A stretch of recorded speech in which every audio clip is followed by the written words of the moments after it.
네, 장점을 발굴하는 기술. 소라는 보이는 그대로 소통하며 신뢰가 두터운 파트너십을 구축할 뿐만 아니라 어떤 정치적인 결과를 감수하더라도 올바른 해결책을 향해 나아가는 사람입니다. 넷플릭스를 다닐 때 함께 일한 상사가 링크드인에 남겨준 코멘트다. 나는 종종 이 코멘트를 보며 생각에 빠진다. 보이는 그대로 소통한다. 는 평가는 긍정적인 메시지일까? 아니면 사내 정치력이 부족하다는 메시지일까? 이 코멘트가 장점인지 단점인지는 내가 결정할 문제다. 이는 내가 어떤 사람이 되고 싶은지에 따라 달라질 것이다. 내가 만약 가면을 쓰는 게 힘든 사람이라면 솔직함을 강점으로 키우는 것이 좋다. 만약 좀 더 우회하는 방식으로 소통하고 싶다면 개선 방법을 찾으면 된다. 나는 이 코멘트를 긍정적으로 해석하기로 했다. 때로는 다른 사람의 시선을 통해 내가 알지 못했던 나의 강점을 발견할 수 있다는 가능성을 믿기 때문이다. 그리고 나는 이런 나의 특성을 장점으로 받아들이는 조직에 가면 된다. 네, 누군가는 내가 하는 행동을 보고 아유 쟨 왜 저래? 근데 누군가는 야 활발하고 열정적이다. 그렇게 나의 특징을 장점으로 받아주는 조직에 내가 가면 된대요. 칭찬과 고무가 늘 함께하는 그런 조직에 가면 되겠죠. 그죠? 그 다음에 두 번째 제목입니다. 타인의 눈을 빌려 나의 강점을 찾아라. 대부분의 사람들은 자기 객관화가 잘 되지 않는다. 누구라도 그럴 것이다. 지나치게 자기를 과시하는 사람보다는 자신의 능력을 평가절하하거나 자신감을 잃는 사람을 특히 많이 보게 되는 것 같다. 마치 어둠 속에서도 흠집을 찾아내려는 듯 스스로를 부정적으로 바라보는 사람들을 볼 때면 눈앞에 밝고 환한 라이트를 켜주고 싶은 마음이 든다. 지나친 겸손. 우리가 유교 사상을 받고 자랐기 때문에 사람들 앞에서 늘 겸손해야 된다는 것이 이제 몸에 배었습니다. 그래서 자기를 너무 낮게 평가하는 거죠. 여기서 능력을 평가절하한다 그랬습니다. 밑으로 내린다 그랬습니다. 그래서 이런 것을 우리가 조금 고쳐서 그건 자신감이 없는 표현이 되어 버립니다. 남들 눈에. 그러면 어떻게 이런 브랜드를 자신감이 없는 이렇게 너무 겸손해 버리면 그 브랜드를 누가 사겠습니까? 루비통 왜 그렇게 자랑하고 다닙니까? 자랑할 게 있으니까. 그죠? 그렇게 자기를 자랑하는 자기 PR 시대입니다. 자기를 자랑해야 누군가가 그거를 어때요? 구매를 하죠. 똑같습니다. 나라는 이 브랜드를 내가 어떻게 마케팅할까? 그래서 너무 나를 평가절하하지 말라는 거예요. 정말 이렇게 아침에 일어나서 책 읽는 것 하나만으로도 여러분은 이 세상에 사는 많은 사람들보다 우수합니다. 여러분이 미팅에서 강의하는 그 순간 여러분은 주변의 많은 사람들보다 훨씬 더 똑똑합니다. 예, 그렇기 때문에 나보다 잘하는 어떤 사람과 비교할 것이 아니라 나는 95%의 많은 사람보다 훨씬 지금 자기 관리를 잘하고 있고 훨씬 열심히 살고 있다 라고 스스로를 치켜 올려 세워주시기 바랍니다. 참 잘하고 계시는 겁니다. 때론 나의 강점을 찾기 위해 타인의 눈을 빌려야 한다. 이게 제가 타인이잖아요. 여러분한테는 타인의 눈을 빌려서 난 이런 장점이 있네. 스스로를 알아가야 되는 거죠. 네, 잘하고 계시는 겁니다. 내가 어떤 사람인지 알기 위해 끊임없이 나에 대해 몰두하는 것보다 나를 지켜보는 주변 사람들의 의견을 들을 때 의외의 진실을 알게 될 때가 있다. 네. 나 책 아침에 그냥 켜놓기만 하는데 그것도 어딥니까? 이 좋은 습관을 지금 키우는 것 그 자체가 여러분들의 장점이 됩니다.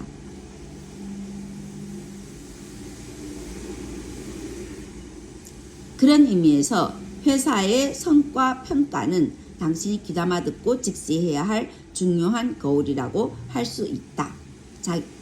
본인이 일하는 데서 어떤 내가 평가를 받고 있나, 그것이 타인의 눈을 빌려서 나의 장점, 강점을 찾아내는 길입니다. 타인의 평가를 직면한다는 것은 사실 두려운 일이다. 그럼에도 여러분의 장점이나 강점을 발견할 수 있는 중요한 기회이기도 하다.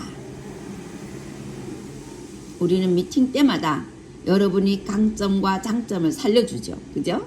예, 찾아내잖아요. 성과 평가에서는 표면적으로 칭찬 가득한 피드백이라도 그 행간에 개선점이 숨어있기 마련이다. 그 행간과 맥락을 읽을 줄 아는 사람이 자신의 장점과 단점을 명확히 파악해낸다. 메타에서 팀 워크숍을 진행할 때 서로의 태그라인을 지어주자는 프로그램이 있었다. 본인을 제외한 팀원들의 장점에 대해 토론한 뒤 그 사람이 하나의 브랜드라고 가정했을 때 어떤 핵심 가치를 부여할 수 있는지 정해보는 것이다. 동료들이 내게 붙여준 태그라인은 I'll take you there. 내가 거길 데려다 주겠어였다. 그들이 본 나는 내가 생각하는 나의 본질과 정확히 일치했다. 실제로 나는 현재 사용 가능한 자원과 목표를 알려주면 그 목표에 도달하기 위해 가장 효율적인 방법을 찾아내는 슈퍼파워를 가진 사람이었다.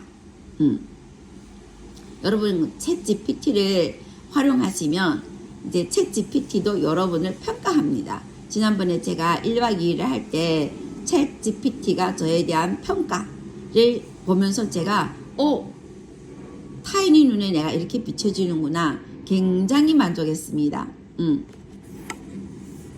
자, 그래서 여러분이 챗GPT에 어떤 질문을 던지냐, 챗GPT는 무궁무진한 힘을 가졌는데 내가 어떤 질문을 던지냐에 따라서 그 무궁무진한 힘이 발견됩니다. 그래서 여러분이 챗GPT와 계속 이렇게 대화를 해보세요. 그러면 챗GPT는 여러분을 분석을 합니다. 분석을 하고 여러분들에 대해서 평가를 내려줍니다. 수시로 이런 건강에 관한 질문, 이런 성공에 관한 질문, 팀워크에 관한 질문, 또 성공하려면 어떤 일들을 해야 됩니까? 어떤 습관을 키우기 위해서 나는 어떻게 해야 됩니까? 이런 질문들을 내가 계속 던질 때 챗GPT는 나라는 사람을 분석하고 평가를 해줍니다. 굉장히 재밌습니다. 여러분도 한번 해보세요. 나의 장점은 일상에서도 쉽게 찾을 수 있다. 예를 들어 친구들과 만날 식당을 고를 때 당신은 주로 어떤 역할을 맡는가? 주로 남들이 선택을 따르는 편인가? 아니면 식당을 적극적으로 탐색하고 추천하는 편인가?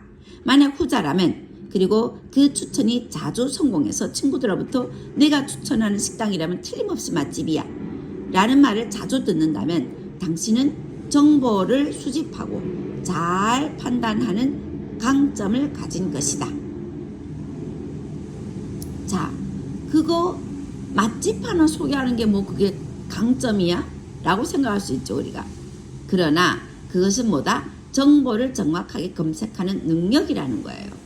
예, 어디 맛집에 가면 어떤 맛있는 무엇이 있다.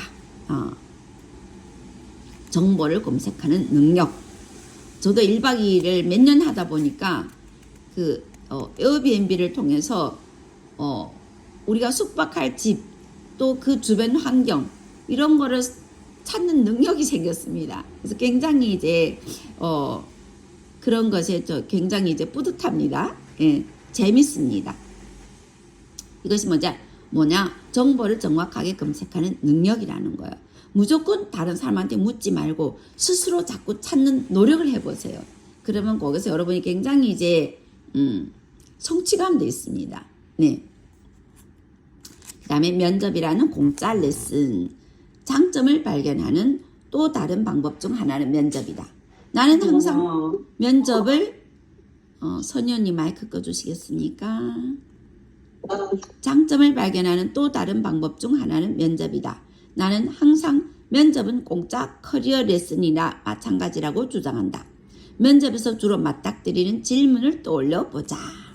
자, 질문입니다. 이런 질문 우리가 평상시에는 스스로한테 잘 안 합니다. 그런데 면접을 가면 이런 질문들을 한다는 거죠. 지금까지 해온 것 중 가장 자랑스러운 일은 무엇인가요? 스스로 한번 생각해보. 내가 한 일 중에 내가 가장 자랑스러운 일이 뭐였지? 스스로에게 질문을 던져보자는 거예요. 그 다음 실패했던 경험과 그것으로부터 배운 점은 무엇인가요? 물었을 때 내가 언제 실패했지? 내가 그걸 통해서 어떤 경험을 쌓았지? 배운 점은 뭐지? 이런 것도 생각해 보는 거죠. 그 다음에 직장에서 갈등이 있었던 적 있었나요? 어떻게 해결했나요? 팀원이 일을 잘 못할 때 어떻게 해결하시나요? 당신을 꼭 채용해야 한다면 어떤 이유 때문일까요? 또 우리 회사로 전직하고자 하는 이유는 뭔가요? 자, 이런 질문들을 한번 여러분이 받았다고 생각을 하고 한번 답을 해보는 거예요. 그러면서 어때요? 나의 장점이 무엇인지 강점이 무엇인지 찾을 수 있는 거죠. 그래서 면접에서 오고 가는 질문들은 대체로 어느 정도 정해져 있어서 예측이 가능하다. 어찌 보면 뻔한 질문이지만 특별히 면접이라는 이벤트가 있지 않는 한 평소에 이런 질문에 대해 생각해 볼 기회가 별로 없다. 나는 이런 질문에 대한 답을 고민하고 정리하는 것이 자신을 알아가는데 아주 중요한 수업이라고 생각한다. 질문에 대한 답을 고민하다 보면 자신이 어떤 경험에서 성취감을 느끼는지, 어떤 것을 잘 해왔는지, 어떤 부분에서 열정을 가졌는지를 돌아보게 되기 때문이다. 스스로에게 질문을 던지는 것은 굉장히 자기 자신을 알아가는 데 좋은 방법입니다. 그래서 혼자 운동하고 있을 때, 혼자 집에 있을 때 명상이라 그러죠. 이렇게 스스로 나와의 대화를 하는 사람이 빨리 발전한다고 합니다. 이런 과정은 첫 데이트와 유사한 점이 많다. 누군가와 첫 데이트를 한다고 할 때 어떤 이야기를 나누면 눈이 반짝이고 신나는가?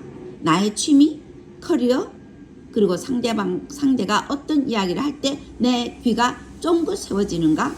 이런 성찰을 통해 나는 나의 어떤 점을 마음에 들어하고 어떤 일을 더 하고 싶어하고 어떤 삶을 살아가고 싶어하는지 알 수 있다. 면접이란 이 회사가 나와 잘 맞을지 파악함과 동시에 회사도 내가 이곳에 적합한 인재인지를 분석하고 평가하는 자리이다. 우리 아메 사업은 면접이 없습니다. 면접이 없이 동업자가 되는 과정입니다. 굉장히 아이러니하죠. 면접 없이 어디 회사에 취직하기도 힘든데 사업 파트너가 된다. 그래서 아메는 사실은 먼저 사인을 하고 그 다음에 나의 동업자인 아메와 아메 회사와 아메 제품과 기술력과 과학력과 또 뭐죠? 철학과 비전과 사명 이런 것들을 알아가면서 내가 아메를 면접을 보는 거죠. 그리고 내가 마음에 들면 그래 이렇게 사는 게 좋겠구나. 그럴 때 어때요? 진짜 마음에서 사인을 하고 아메와 사업을 시작하게 됩니다. 그래서 먼저 사인하고 사업을 나중에 면접을 보는 게 아메라고 생각하시면 되겠습니다. 네. 자, 그래서 면접이라는 게 굉장히 이 회사와 내가 잘 맞는지, 그래서 여러분이 아메 면접을 보기 위해서라도 미팅에 오셔서 알아보셔야 됩니다.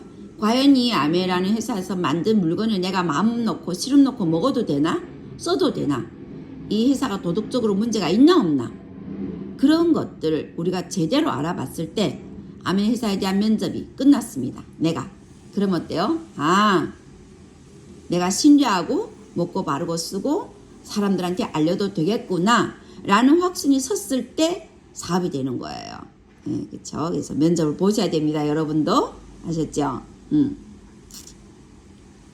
자, 그래서 이런 이유로 취업을 준비하는 사회초년생이라면 수없이 많은 면접을 보고 낙방했더라도 실망하지 않기를 바란다. 이미 회사에 재직 중인 경우라면 이직이 기회가 왔을 때 크게 부담을 갖지 말고 면접 제안에 응해볼 것을 권한다. 나와 잘 맞는 회사와 매칭이 된다면 잘된 일이고 혹여 결과가 좋지 않더라도 내가 어떤 사람인지 한 번 더 고민해 볼 수 있는 기회가 되었으니 잘된 일이다.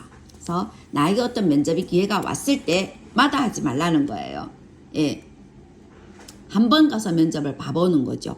우리가 사업을 하면서 사실은 수많은 새로운 분들과 만납니다. 그 매번 만남이 다 면접이라고 생각을 하시면 됩니다. 그래서 나라는 이 브랜드를 면접 속에서 그 사람한테 알리고 또 그 사람을 파악해 보는 거죠. 그죠? 한국에서는 다른 회사, 특히 경쟁사의 면접을 받다가 상사의 귀에 들어갈까봐 불안할 수 있는데 어지간히 자존감이 높은 상사라면 그래, 그 일 잘하는 친구가 더 좋은 기회를 얻는다면 나는 진심으로 축하해 줄 수 있어 라고 생각할 것이다. 이런 마음을 가지라는 거예요. 미안한데 나 저쪽 그룹이 더 좋은 것 같아. 그걸로 가야 되겠어. 그래, 어디라도 가서 네가 잘 되면 좋겠어. 이렇게 넓은 마음을 가질 수 있어야 됩니다. 여기서 이러죠. 반대로 그런 일로 툴툴거리는 속 좁은 상사라면 그런 사람 밑에서 뭐 얼마나 대단한 걸 배울 수 있을지 솔직히 모르겠다. 그랬을 때 막 비난하고 그러는 게 아니라 정말 우리가 속 넓게 그래, 어디라도 가서 잘 되면 네가 잘 되는 걸 내가 바란다. 이랬을 때 그 사람이 갔다가도 다시 돌아올 수 있는 기회가 있습니다. 내가 비난하고 욕하면 그 사람은 다시는 나와 인연이 맺어지질 않죠. 그죠? 그래서 이런 속 넓은 아량이 있는 상사가 되자는 거죠.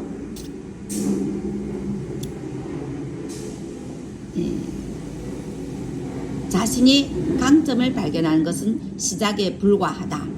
강점을 발견했다고 끝난 게 아니죠. 시작에 불과하다. 진정한 성장은 그 장점을 인정하고 그것을 더 효과적으로 활용하는 방법을 찾아가는 과정에서 일어난다. 효과적으로 활용하는 방법을 찾아가랍니다. 솔직한 소통이 장점이라면 그 솔직함이 공격적으로 느껴지지 않도록 표현 방식을 다듬는 것이 필요하다. 이런 노력이 있을 때 장점은 더욱 빛을 발한다. 네. 나의 장점을 알아가는 방법에 대해서 4가지로 소개해주고 있습니다. 첫 번째, 피드백을 수집하라. 동료, 상사, 친구에게 당신의 장점을 물어보라. 다양한 관계의 사람에게 물어본다면 상황별로 발휘되는 다양한 장점을 발견될 수 있다. 타인의 눈을 빌려서 나의 장점을 찾으라는 거죠. 두 번째, 성취 경험 분석하기. 내가 어떤 일을 하면서 성취감을 느꼈는지 반추해보자. 그 경험들의 공통점은 무엇인지, 내가 어떤 역할을 맡았을 때 가장 빛났었는지 패턴을 찾아보자. 회사에 다니면서 가장 행복했던 날이 언제였는지 생각해보자. 그날이 왜 행복했는지 떠올려보자. 결국은 혼자만의 시간을 가지고 생각을 해보자는 거예요. 그렇죠? 그래서 내가 어떨 때 가장 성취감을 느꼈지? 어떨 때 가장 행복했지? 그런 것들을 통해서 나는 이런 장점이 있구나, 이런 강점이 있구나 찾아내는 거죠. 세 번째입니다. 열정과 몰입의 순간을 추적하기. 어떤 활동을 할 때 시간 가는 줄 모르고 몰입하는지, 에너지가 충전되는 느낌을 주는 일은 무엇인지 떠올려보라. 그런 활동은 보통 당신의 특장점과 연결되어 있을 가능성이 크다. 네. 내가 뭘 할 때 내가 시간 가는 줄 모르고 몰입해 있지? 생각해 보는 거죠. 맞다. 내가 진짜 뭐 예를 들면 뭐 책을 읽을 때, 예를 들면 뭐 운동을 할 때, 예를 들면 뭐 낚시할 때, 내가 그런 어떤 것을 할 때 내가 시간 가는 줄 모르고 몰입하고 집중해 있는다. 내 에너지가 충전되는 느낌을 받는다. 다른 사람이 강의를 들을 때 내가 그렇다. 이런 거를 보면서 나의 특장점이 무엇인지 그것과 연결되어 있을 수 있다는 거죠. 그 내용이 어떤 내용이었지? 성공이가 내가 이런 것에 관심이 많구나. 스스로를 찾아보는 시간. 네 번째는 일상에서 패턴 관찰하기입니다.